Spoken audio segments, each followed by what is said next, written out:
Get down here. She's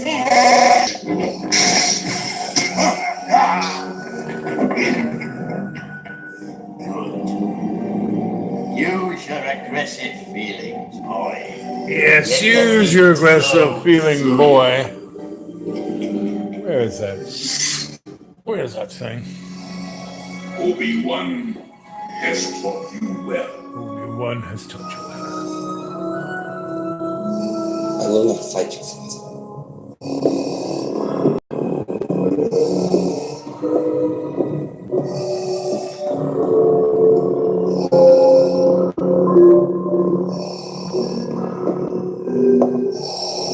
You are unwise to lower your defenses.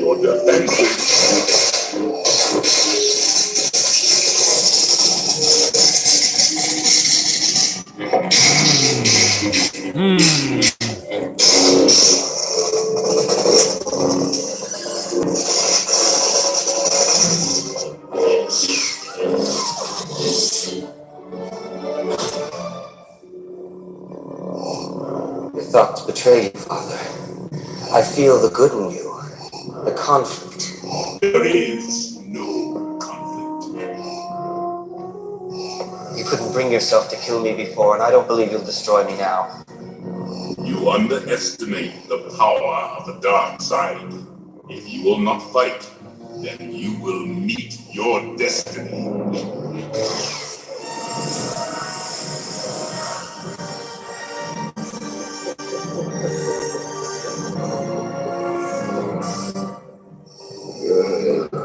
Good. You will meet your destiny. What's up, Spotted 106? I'm on it, leader. Good shot, Red Tooth. Sure to make it now. Come on, ain't nobody, don't let me down.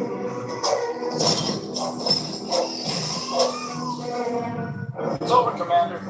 The rebels have been routed. They're fleeing into the woods. We need reinforcements to continue the pursuit. Send 3 squads to help. Open the back door, sir.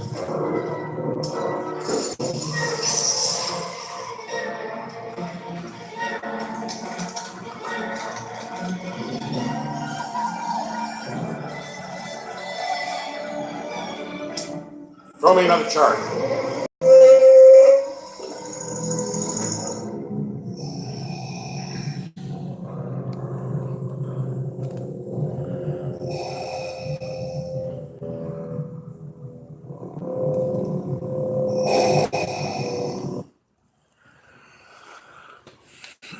Rotate the device. Oh, yeah. Well, for the last month or so, I've been in the deep green where there's no. It's like that place there where the phase generator was. It's out there in the deep, deep woods. Woo! Moment. Anyway, that movie that George Lucas did, all those Star Wars movies, were straight out of the mouth of Joseph Campbell. You guys go need to read Joseph Campbell along with Plato, Homer, Euripides, Dickens, Melville. The story of the great white whale. That is the story of materialism. You really need to go read Moby Dick because it is one gigantic metaphor. If you go to my blog spot, X-rated, XRATTED .blogspot.com, you will read almost half of one of my 26 novels. And a number of people have gone and read it and said to me, "Oh, you can't spell. You don't even use a period, but you got all these semicolons. What are you doing?" Spelling. Before the written word, there was a griot, like myself. And we told a story. You would go to your shaman, you may go to your guides, you may have a vision, but you may not understand it. And the griot would tell you a story. that would allow you open up your conscious mind into your super conscious mind of your Akashic record, and would allow you to have the suspension of disbelief, because you are held in iron handcuffs and chains and lanyards of what you are told to believe. But that's all an illusion. The only true thing is love. The only real thing that exists in your soul is co-creation with love. Love gave you your soul. What your gift to love is what you do with it. If you allow yourself to be stuck in the matrix, and that movie was right on, that movie was made in co-creation because it really said what's going on. I love the context of the oracle and the architect. Oracle was the feminine, the architect was the masculine. And when they're sitting, in that park at the end of the movie next to each other, they're like buds. They're like one and the same, two peas in a pod. But for the human soul to ascend, it needs the conflict, the chaos of what's going on right now. What's going on right now, with everything falling apart, our environment just crashing, all the garbage in the ocean, the algae blooms, the corporate just insanity, BP's oil well, good old Dick Cheney's Halliburton skimping a few cents on the dollar to not close up that well correctly. And, all of the stuff that was sprayed on top of the oil, the trillions of gallons that were spilled, it was a hoax because it was done on purpose. The loss of that platform was done on purpose. They knew what they were doing. Well, the whole Gulf of Mexico has been so penetrated by oil wells for the last 70 years that the oil is just bubbling up from there are hundreds of thousands of well holes that are just leaking into the Gulf. And the only way they could make an explanation of it was have a really bad, oops of the BP oil spill.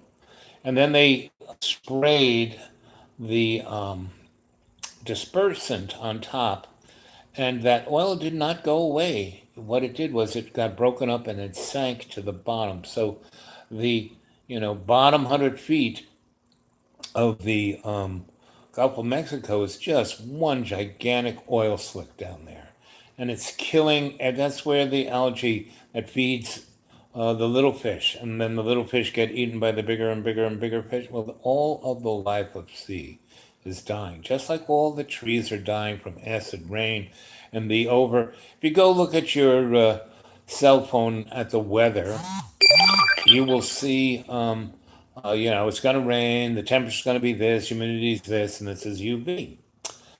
And anything over 8 is deadly. When it's at 10, if you take the information tree and you go deeper and deeper and you hit, the button for UV and it tells you what UV is and it tells you.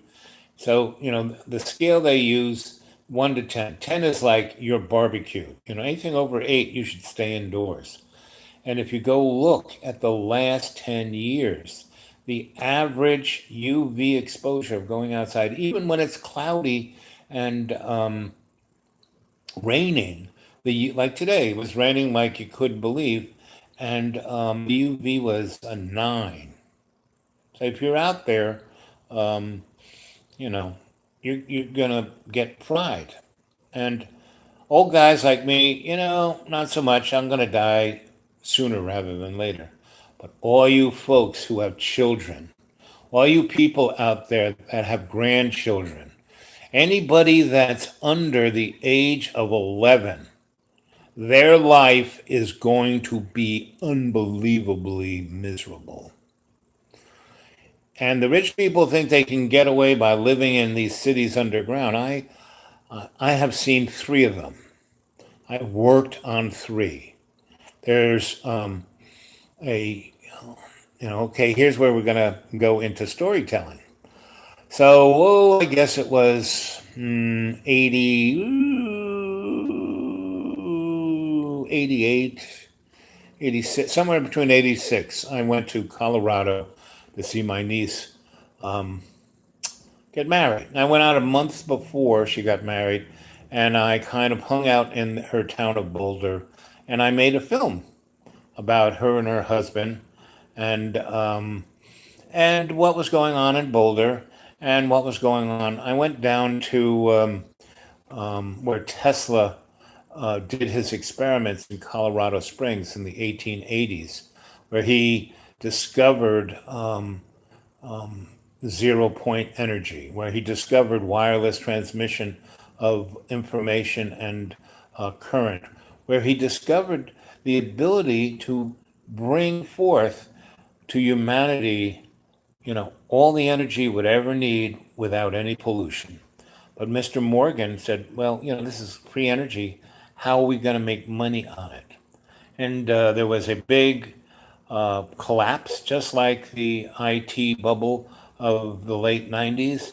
They had the same thing in the 1890s, which basically allowed Morgan and Rockefeller to buy up every bit of technology and start a company called General Electric. They bought Mr. Westinghouse out that owned, he was Tesla's partner, so they owned all of those patents. Technology is never the answer to humanity's problem. Love is the answer to humanity's problem.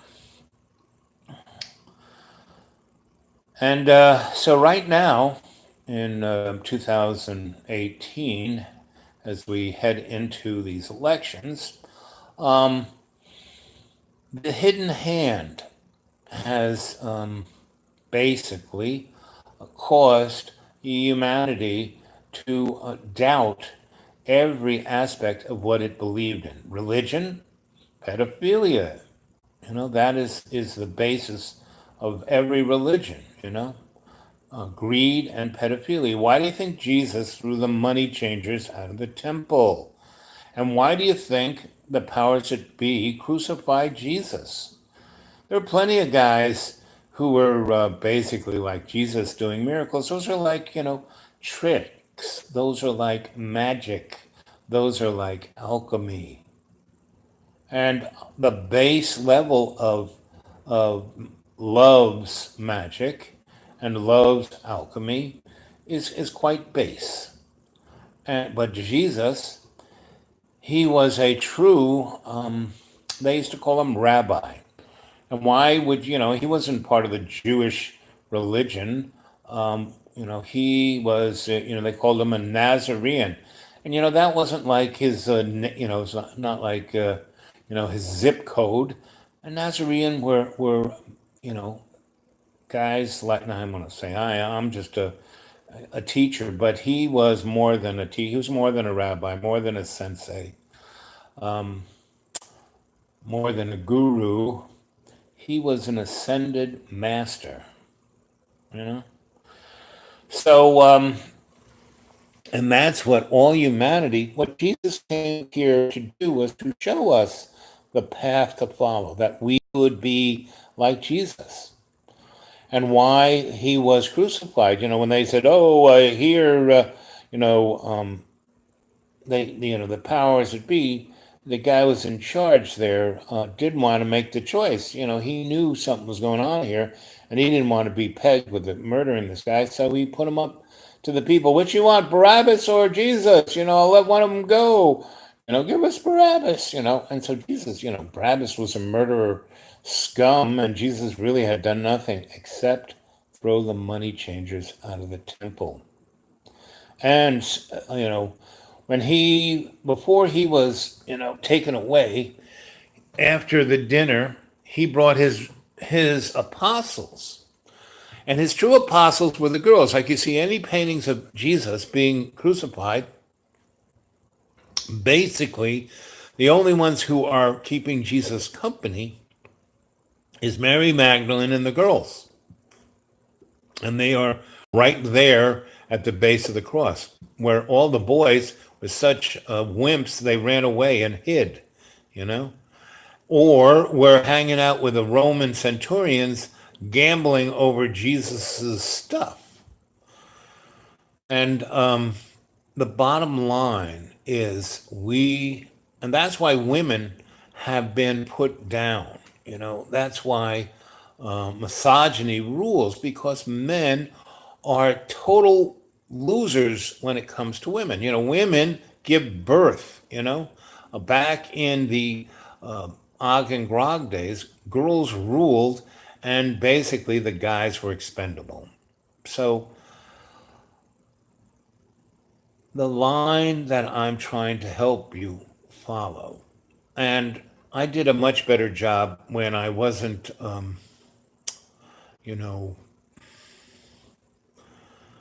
I am out in the deep green. I'm surrounded by what are known as Sawtooth Mountains, and they really knock down the EMF. So I get no radio, I get no TV. I'm in such a poor neighborhood. There is no cable. There is no, internet. There is no fiber optics. There is no cell towers. There's barely electricity.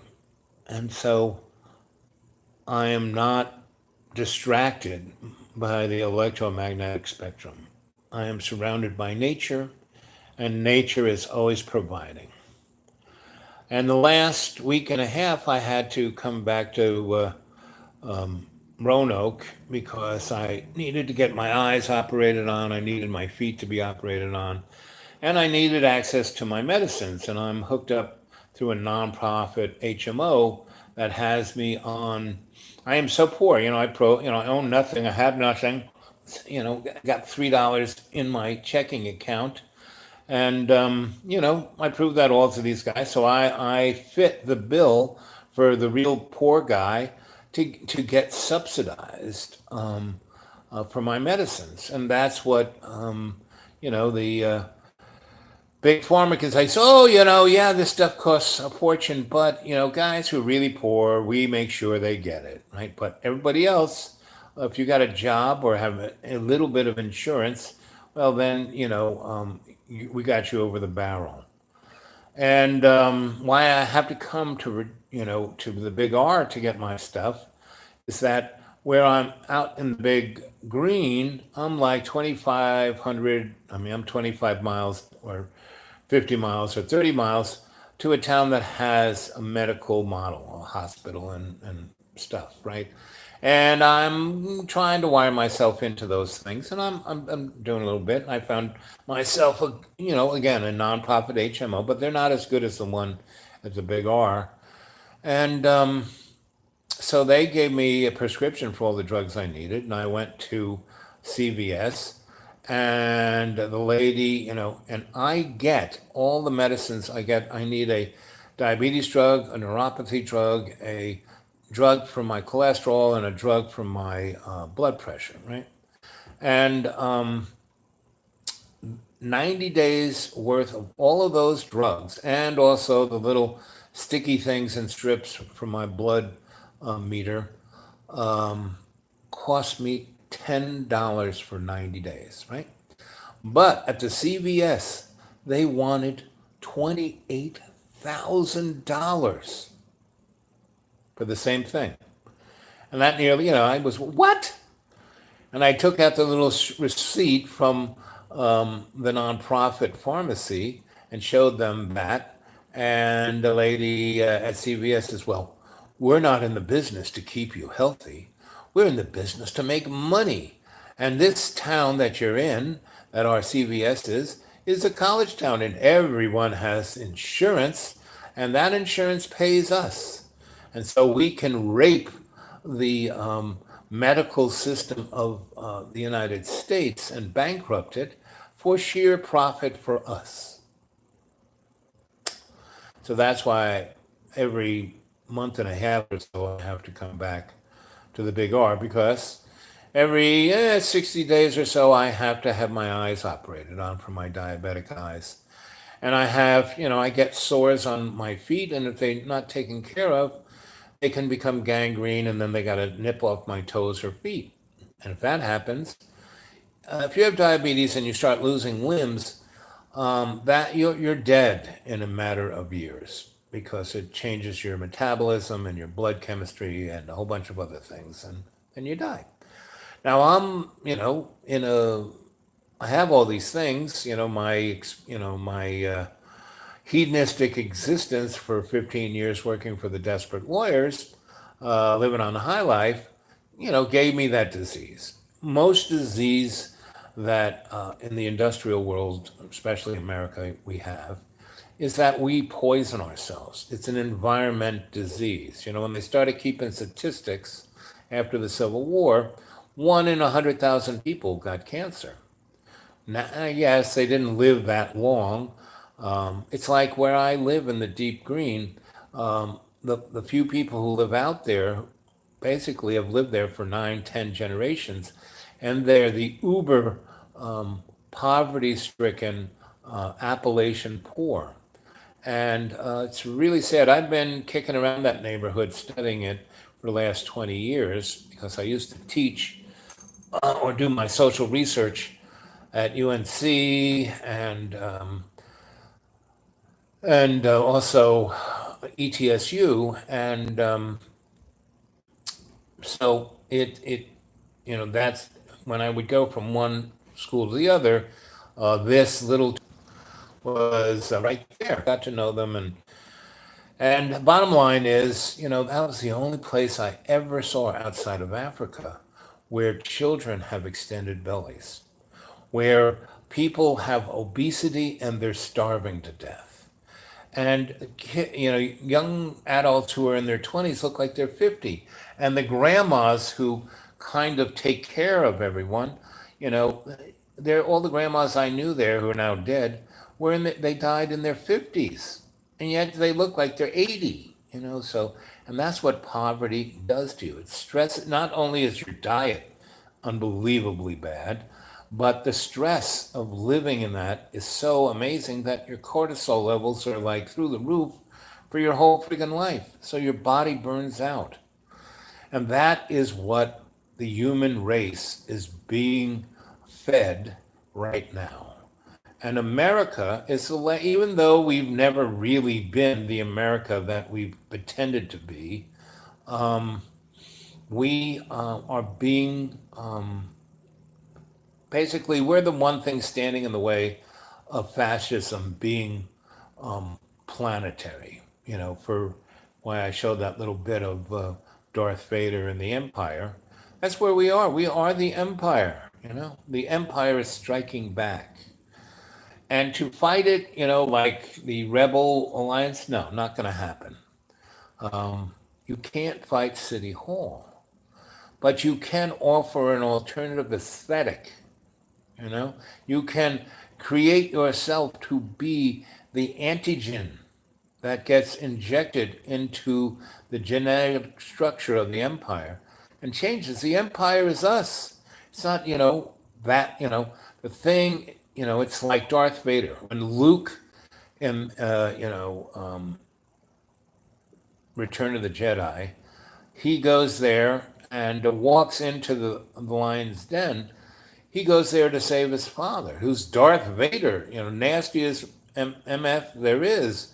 And he does it because he doesn't fight with anger, he fights with love. And that's what we have to do. And it's very hard for the individual to do it. And John Birmingham is the perfect example.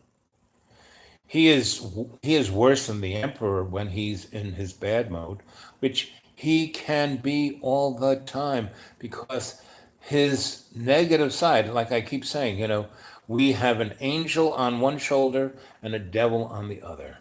And John, because he's such a narcissist, and all he thinks about is himself, he is that devil all the time. But his true self is that angel. And that kind of is around maybe 6% of the time. And when you watch us have the videos, I shamanically try to draw out his angelic side. And when you see him with me, his angelic side is mostly there. But when he goes back and watches the videos we made, the responses from you were like, who is that moron? Tell John to shut up, blah, blah, blah. And they go, oh, you're so patient with John. Well, first of all, he's important. And again, you need to read Plato's treatise on Platonic love. And so I care about John, but Freud said when you do the same thing over and over again and expect the same outcome, that's the definition of insanity. And John he has 6 to 10 loops. Mommy did this, daddy did this, you people are against me, blah, blah, blah, blah, blah, blah, blah. And that gets pretty boring because it's always, he wakes me up in the morning with that, he goes on about it, and then at night he wounds himself up, and then he throws me out, meaning basically I had to be kicked out again. And when I lived there, it was inconvenient. When I go and visit him, it's not so bad because I'm going to leave anyway. And when he gets all twisted up, so I'll leave a little early. I'll go stay with somebody else. Or, I'll have a few extra pennies and I'll go visit. I have a couple of friends who own hotels. And I can stay there because if they don't have a full house, they let me stay in the jacuzzi suite for whatever money I got in my pocket. And that's what a friend does. So that's where we kind of at. And the only way we're going, why I let John put me on his YouTube.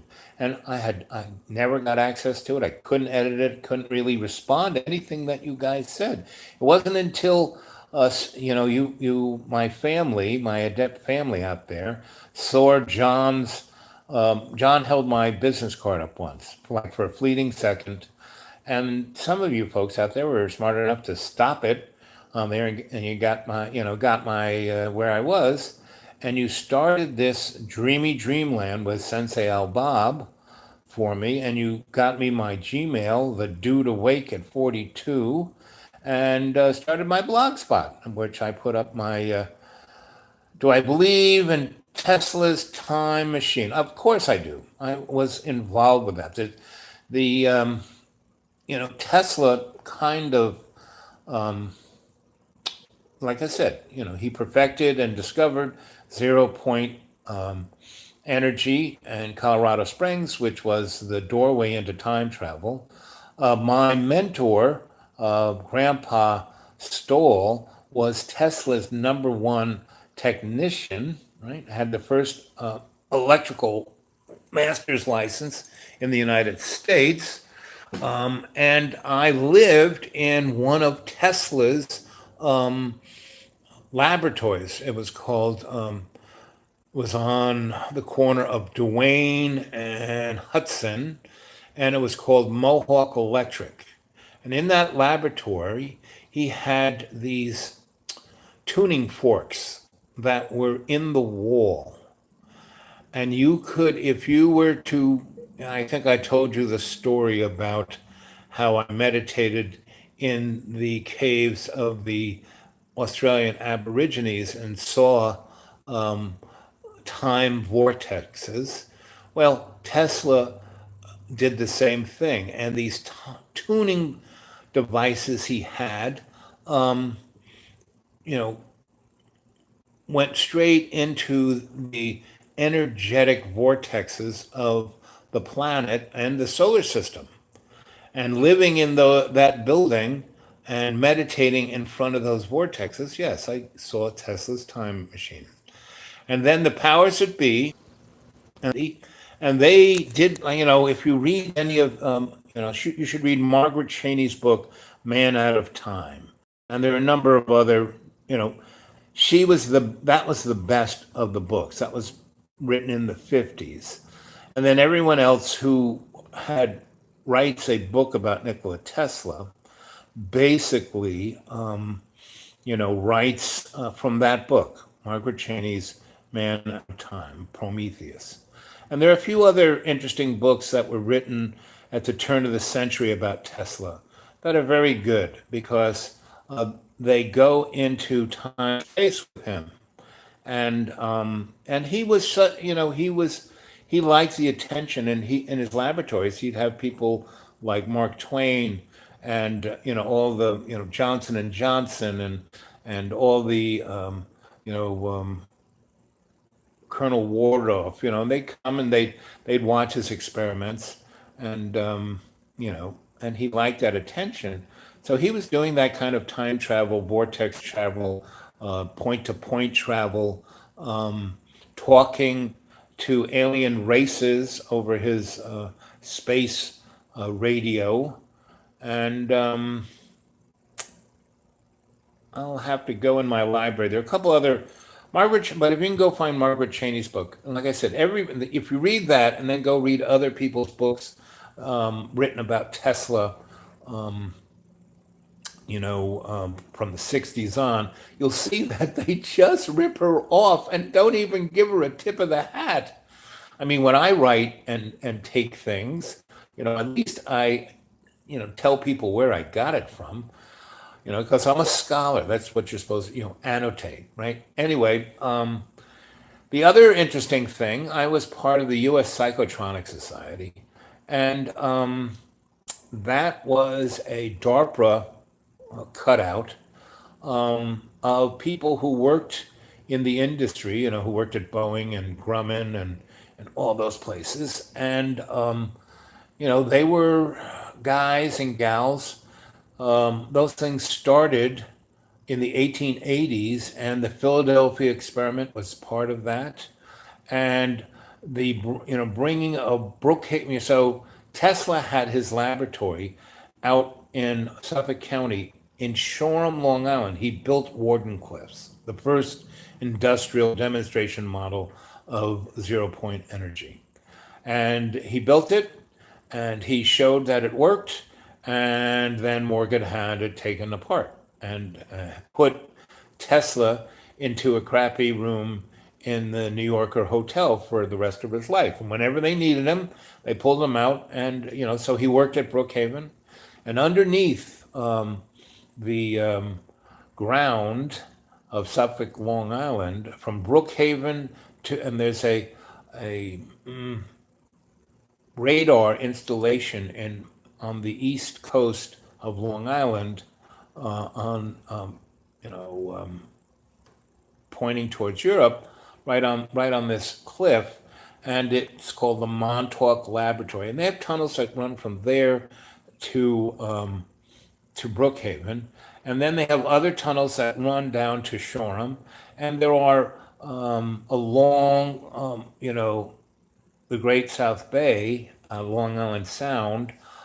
These old, estates that were built, and the rich people built them, but they were really laboratories, and they're all so there's tremendous underground facilities all over eastern Long Island, and I was part of that. I hung out with Preston Nichols and Al Bielek and his brother Duncan and a number of other folks who haven't published or come out public, so I won't mention their names. And, we had our own little laboratory. Again, we, had handlers from what I call the dark hand of the establishment. And it's straight out of Star Wars, And, our moon is the Death Star. And our solar system, goes back 300-400 million years. And we had an imperial, there was a planet right between Mars and Earth, called Eden. And it was obliterated either by an experiment or war or a natural disaster, very akin to what happened to Superman's homeland. And all of these things, all these comic books, all these movies, all these TV shows, all these stories are kind of residue of our subconscious. And it's just like the griot telling the story, the myth. So, you know, there are a lot of people out there who have written a lot of great stuff. If you go look at my blog, X-rated, XRATTED.blogspot.com, that is only, little less than half of one of my 26 novels. And you read it, so a few people have read it and kind of, to read my stuff, you got to read like how I write is, so I have this novel, right? And it's made up of, I think there's 25 chapters of that, almost half of that novel that I've put down. But each chapter is like a separate story, have separate characters and separate everything. And they are threads that will carry through all my 26 novels, because I'm telling a pretty big story, because I'm a griot. But if you go and read those 180 pages that I have up there, you will read it and either go, as a number of people, oh, you can't spell, you're a terrible speller, and your grammar is terrible. Why don't you use, there's no sentences or paragraphs, and then you use all these semicolons, and what are you doing? It's like how Donald Trump, capitalizes everything on his tweets. Basically, before written language or cuneiforms by, the Sumerians, we were all psychic. And before the Tower of Babel, we all communicated psychically. Our minds were interconnected because we're all part of this collective. And things occurred to separate us out, right? And that's why spelling was invented, because spelling is a spell. Grammar is, if you go back to where that word comes from, it's basically prison. So the way I write in a way that makes you expand your mind without drugs. It's a shamanic tool, I'm alchemically trying to expand your consciousness so you can feel your soul that's being, incarcerated in some server somewhere, and your bag of water is just your avatar. And when I did all those things with John was a vehicle for me, because he was so innocent that I could use his bioenergy as a shamanic tool, like a tuning fork. So why you guys liked me and John being together is that you were experiencing not just my stories that opened your mind, that you were like, oh, wow. And you were telling John to shut the fuck up. But John, being on the frame, like he always thought, so he would go, I don't know why, I'm doing all the hard work. Hard work, all he did was put his phone, on a tripod and turn it on. And he would go on and on and on about, and you become famous. I want to be famous. And everyone tells me to shut the fuck up. And all I want to do is hear your story. But a lot of you who go on, you guys have real good chemistry. So you kind of sense what I was doing. And the closest thing I tried when I was like really not, being the griot, shaman, magician, that one we did in the winter when I was lighting a fire and I was clicking the sticks together, that is a shamanic ceremony. Everything I do is ceremony. And that was a very explicit ceremony I was using from ancient times. The first creatures of consciousness in our existence was ant and turtle. And what I was doing when I was trying, when I, not trying, but when I was starting the fire, I had these little kindling sticks and I was clicking them together, recreating the psychic connection of ants, right? And ants are in us all. And one of the things that drove me out of this, I spent about 6 days at John's, because John said, "Oh, I'm so lonely. Come, please be with me." And I had to come and get my eyes operated on. And it's, you need a place, when you get operated on, you need a place to like at least have one evening to recuperate. And John got so antsy from my being there that he felt insects crawling all over his body. And there were not insects crawling all over his body. It was his psyche crawling, creeping out, because I kept trying to help him get outside of the, doing the same thing over and over again, expecting a different outcome. Should I? How do I pay my bills? Oh, I want to be back with my wife. Oh, blah blah blah blah blah blah. Right? I can't work for my parents. Blah blah blah blah blah.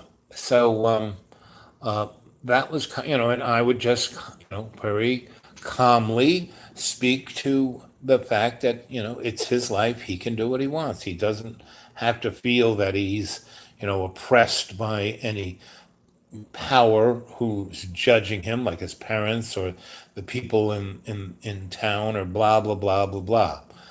And, because I didn't get angry, because I didn't allow the friction to become arguments, when I unconditionally showed him, because I went and bought, I have no money, but I brought about $50 worth of food and made him vegan meals to try and balance him out.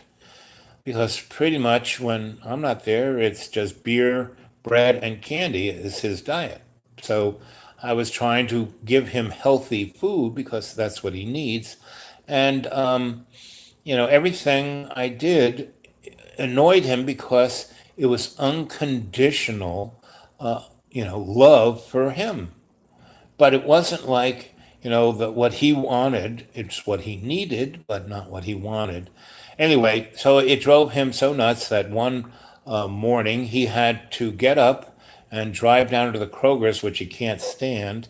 And he bought about, $50 worth of those bug bombs. And he sent them, and I'm very sensitive. And he set them all off over the house, like 4 or 5 in front of my door. And so, I woke up to, it was like World War One and being gassed. So I just like, left, and he got very upset, "Oh, you can't leave me," but he tried, he has no awareness of that chemical, holocaust that he set off in the school, but I couldn't be there. So I had to leave, even though I needed at least, because he set that off the day before I was having my feet operated on, and I needed at least a day to recuperate. So I had to have because, I went to the place where I'm wired in, where it doesn't cost me anything. And so they, peeled my feet like a potato. And then, I had to sleep in my car. And then next day I drove to my friend's place, which is where I am right now, and recuperating. So I'm in good shape, but John has no, empathy whatsoever for my, it's like, oh, me, because he is the canary in the social coal mine. He is reflecting all of humanity's sufferings. He is like Captain Kigway in Moby Dick. He really is. You really need to understand John Birmingham, you have to read Moby Dick. Melville's Moby Dick, one of the first modern novels. And the next great, and Dickens, you need to read Tale of Two Cities and Christmas Carol. And you need to read, Mark Twain's everything he wrote, because he's like the Andy Warhol of the late 1800s. So let's see, we're at 46 and 13 seconds. So I'm going to wait till 46 and 46, and then I'm going to span off. And maybe later tonight, maybe midnight, I will, see what kind of response I got from this. I'll read the chat and, send me some responses, questions and stuff, and I'll read those, take notes, and I will come back on. I may 12 is a bit too late. Maybe 11 p.m. I'll do another live chat and spread the word. Get a lot of people chatting away, and I will read all your chats on this one, and I will and send me, Gmails. Go write me, whatever you feel on, the dude awake 42 at Gmail, and leave me a message here on the YouTube on the response side. Okay, at 11 p.m. So it's what, 8:22. So 10 to the deep green, and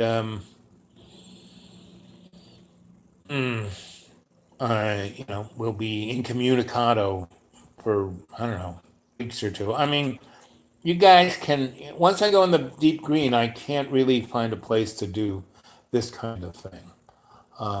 But I can connect to you guys on the Gmail.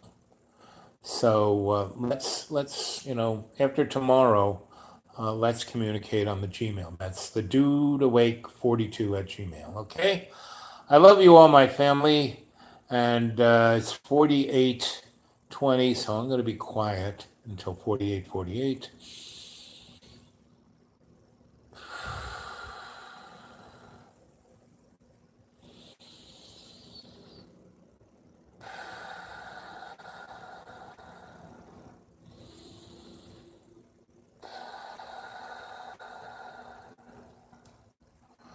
I love you guys.